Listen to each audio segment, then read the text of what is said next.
To TV9 weather report. Telugu రాష్ట్రాల్లో మనం జోరు వానలు చూస్తూనే ఉన్నాం.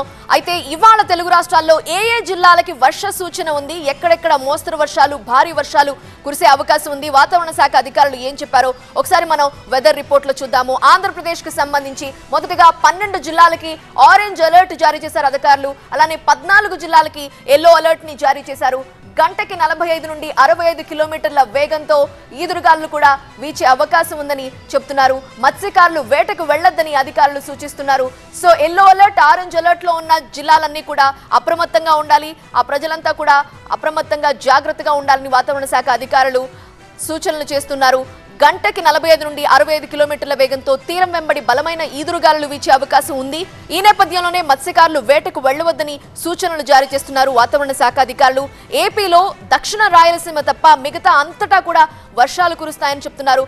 బికాజ్ మనం చూస్తున్నాము 14 జిల్లాలకు ఇప్పటికే ఎల్లో అలర్ట్ జారీ అయిన నేపథ్యంలో అంతా కూడా ప్రజలు అప్రమత్తంగా ఉండాలి. మరొక 2 నుంచి 3 రోజుల పాటు వర్షాలు కురుస్తాయని అధికారులు సూచిస్తున్నారు. ఇప్పటికే మనం విజయవాడలో సిచ్యువేషన్ చూస్తున్నాము. అండ్ అదర్ జిల్లాల్లో కూడా, అదర్ డిస్ట్రిక్ట్స్ లో కూడా ఇలాంటి సిచ్యువేషనే కనిపిస్తోంది. ప్రధాన రోడ్లు కాలువల్లాగా మారిపోయిన పరిస్థితి కనిపిస్తోంది. రాత్రి నుండి కూడా విజయవాడలో భారీ వాన కురుస్తోంది. దానికి ప్రధాన రోడ్లు ఏ విధంగా మారిపోయాయో మనం TV9 స్క్రీన్ మీద చూస్తున్నాం.